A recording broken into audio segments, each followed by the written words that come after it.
अब कथा सुनी और फिर मालूम पड़ा जी के 3 साल बाद कभी मौका मिला और फिर मालूम पड़ा जी के वो मन्नक ही नहीं आया। ठाकुर जी के निमंत्रण का इंतजार कर रहे थे कि ठाकुर जी किसी प्रेस में जाएं, बढ़िया सा कार्ड बनवा करके छपवा करके हमें निमंत्रण भेजें तब हम जाएं। हम कहते हैं ना बिहारी जी का बुलावा साहब जब आएगा तो चले जाएंगे, बिल्कुल वही है।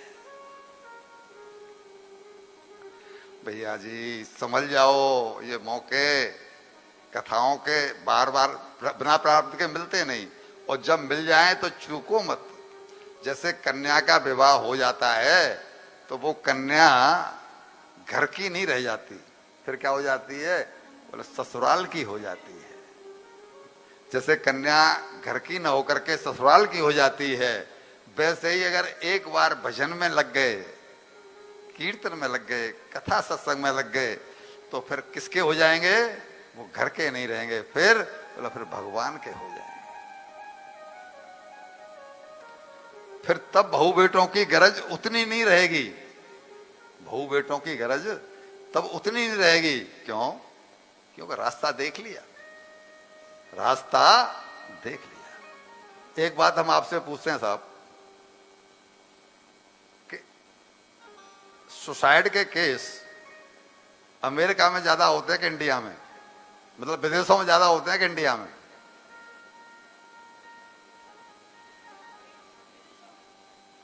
विदेशों में होते हैं। क्यों? हमारे कंपैरिजन में तो वहां पर ज्यादा सुख सुविधाएं हैं। किसी को शक है?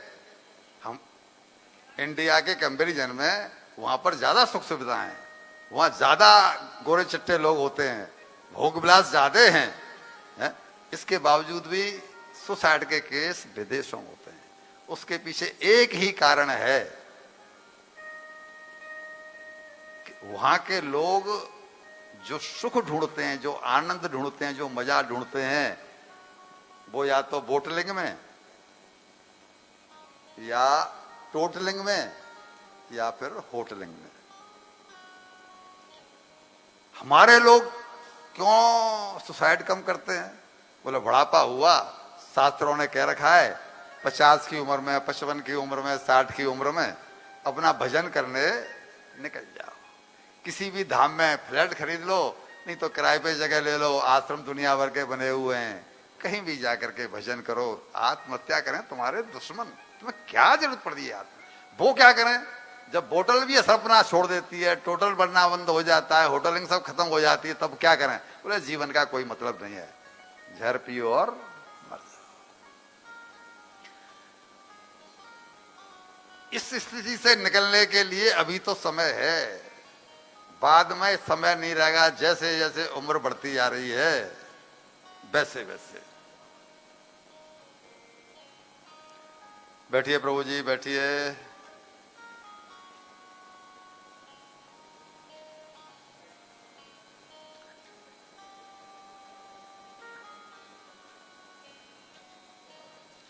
बोलिए श्री बांके बिहारी लाल की।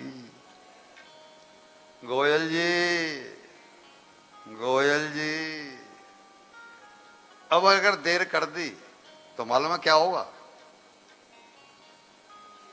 अब अगर देर कर दी तो मालूम है क्या होने वाला है?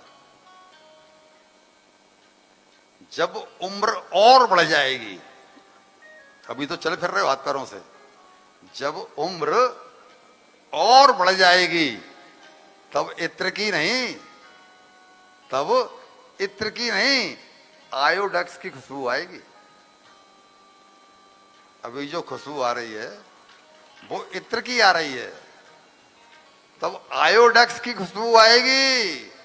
अभी तो अपने पैरों पर चल रहे हो लाला जी, फिर हाथ में लकड़ी नजर आएगी।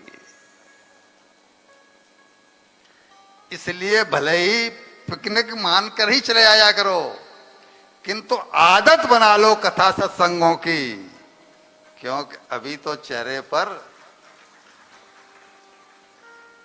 भले ही पिकनिक मान के आ जाया करो, किंतु आदत बना लो कथा सत्संगों की, क्योंकि अभी तो चेहरे पर चमक है। जब उम्र बढ़ जाएगी तो चेहरे पर उदासी नजर आएगी।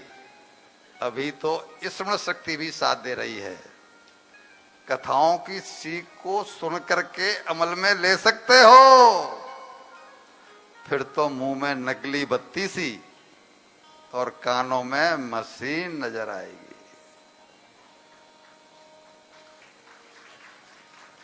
फिर तो नकली बत्ती सी और कानों में मशीन नजर आएगी। इसलिए जब कभी ये चारों संस्थाएं बुलाया करें, निमंत्रण भेजा करें, जब ये संस्थाएं निमंत्रण भेजा करें तो चुपचाप चले आया करना, क्योंकि अभी तो बुद्धि काम कर रही है। ये संस्थाएं निमंत्रण भेजती हैं, ये संस्थाएं पैसा अपना खर्च करती हैं, ये सेठ लोग इस बात को महसूस करते हैं कि हाँ भाई हमको पैसा मिला है तो हमें कुछ ऐसे आयोजन करने चाहिए जिससे और लोग भी फायदा उठा लें। तो इसको जब निमंत्रण मिला करे तो चले आया करना, क्योंकि बुद्धि अभी तो काम कर रही है। फिर तो जीवन भर कभी डॉक्टरों से ही फुर्सत नहीं मिलेगी, फिर कभी फुर्सत डॉक्टरों से नहीं मिलेगी। कंस का आदेश पाकर अक्रूर जी चले वृंदावन के लिए। अक्रूर जी प्रसन्न हैं, क्यों? आज मैं ब्रह्म के दर्शन करूंगा साक्षात। सुना तो अब तक है, लेकिन कंस के डर के मारे आज तक हिम्मत नहीं कर पाए। मैंने बताया अभी कि रिश्ते में चाचा हैं, रिश्ते में चाचा हैं, लेकिन जानते हैं कि कृष्ण ब्रह्म है, ब्रह्म का अवतार हुआ है वृंदावन में, इस गोकुल में, लेकिन कभी हिम्मत नहीं कर पाए। ये है डर। और आज जब उनको भेजा है तो प्रसन्न है कि साक्षात दर्शन करूंगा। कृष्ण मुझे चाचा कह के संबोधित करेंगे, मुझे गले लगाएंगे, मुझे अपने स्पर्श देंगे, अपने शरीर का स्पर्श देंगे। जिनके लिए ये आंखें मिली हैं, किस काम के लिए आंखें मिली हैं? किस काम के लिए आंखें मिली हैं? आज उन आंखों का लाभ लूंगा। भैया जी, इसी भावावस्था का नाम है कृष्ण प्रेम। बैठे हैं रथ में, रथ चल रहा है, लेकिन चिंतन है कृष्ण का कि जिसको मैं जानता हूं ब्रह्म है, डर के मारा नहीं जा पाया, आज मैं जाऊंगा तो दर्शन करूंगा, साक्षात दर्शन होंगे। और जिसके लिए मुझे आंखें मिली हैं वो क्षण आज आने वाला है। और सच में यही हुआ।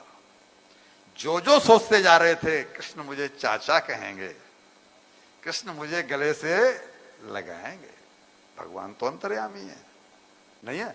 भगवान अंतर्यामी। मालूम है कि चाचा जी आ रहे हैं, क्या क्या चिंतन करते हुए आ रहे हैं। और जब हम जाते हैं तो क्या चिंतन करते हुए जाते हैं? तो फिर कृष्ण कैसे गले लगाएं? हमारे हाथ में बहुत लंबी लिस्ट होती है, हमारी जेब में, इसमें कितनी फैक्ट्री लिखी है, कितने बोल मकान लिखे हैं, कितने गोडाउन लिखे हैं, क्या क्या लिखा है। भगवान वो सब दे देता है। ठीक है, तेरे को फैक्ट्री चाहिए ना, ले। तेरे को संतान चाहिए ना, ले। बंगले चाहिए, ले। छोड़ के तो यहीं जाएगा। हमने उनसे वो मांगा ही नहीं कि हमें तुम चाहिए, तो भगवान कहते हैं कि मैं फिर कैसे मिलूं।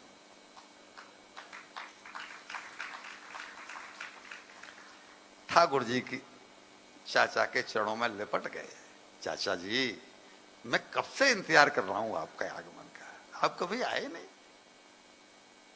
समझ गए कि मेरी बात कृष्ण के कानों तक पहुंच गई है। मैंने चाचा जी समझा था कि चाचा जी कह के मुझे संबोधित करेंगे। और एकांत में स्वागत सत्कार हुआ, भोजन पानी हुआ, और एकांत में ले जाकर के बोले कि देखो मुझे कंस ने भेजा है। कंस तुम दोनों भाइयों को मारना चाहता है, और उसने एक यज्ञ रचा है, वो यज्ञ तुम्हें मारने के लिए रचाया है। उसने मुझसे मना किया है कि मैं नहीं बताऊं, लेकिन जब तुमने मुझे स्वीकार कर लिया क्या कि मैं तुम्हारा चाचा हूं, तो कोई बाप अपने बेटे को मरवाता है क्या? संबंध ज्ञान, इसे कहते हैं संबंध ज्ञान। हमने कोई संबंध उनसे जोड़ा ही नहीं है। जब जोड़ा नहीं है तो वो कैसे संबोधित करे? अरे भाई, कोई हमारी